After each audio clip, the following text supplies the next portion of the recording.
Boxing update po tayo mga idol. Cuadrolas Junril Casimero nagbanta na sa kanyang makakalaban na Naoya Inoue versus Akhmadaliev. 6 days na lang mga idol ay bakbakan na. At ito na nga mga idol, no?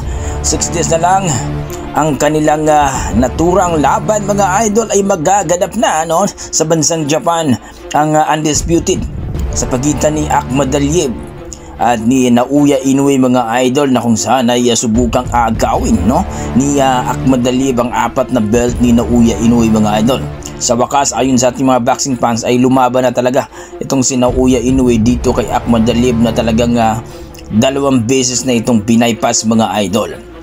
Ayon sa ating mga boxing fans, maaring may kalalagyan daw talaga itong si Naoya Inoue dahil itong si Akhmadaliev mga idol porsigido at talagang gustong-gusto na talagang pagapangin uli si Naoya.